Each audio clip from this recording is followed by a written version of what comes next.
Kasal po kami ng asawa ko pero naghiwalay kami.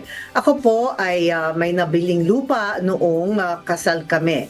Ngayong hiwalay na kami, gusto ng asawa ko na solohin ang lupa at patayuan ng paupahan. Meron po ba akong karapatan na tumanggi sa gusto niya? Yan po from Kimberly, Attorney VP Talaw. Miss Jackie, doon po sa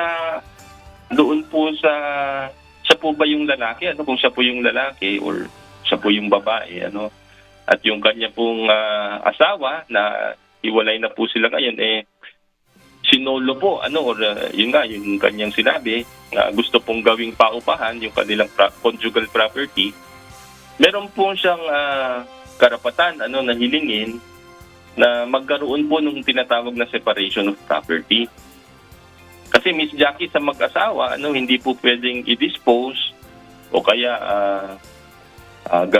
katulad nga yan, patuyaan ng building, yung magkaroon ng acts of strict dominance or paupahan, yung kanilang conjugal property, unless meron pong permiso ng kanyang asawa.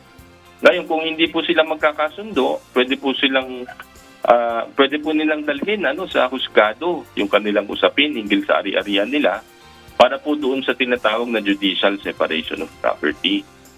Ibig sabihin, kung ganyan nga ang sitwasyon at nagpupumilit po yung kanyang asawa na siya lang ang makikinabang doon sa kanilang property, pwede po niyang gawin yung kanyang karapatan na hilingin po sa husgado na magkaroon po ng judicial separation of property at ma-dissolve po yung kanilang conjugal property para makuha po nila yung kanilang share kung papayagan po ng husgado.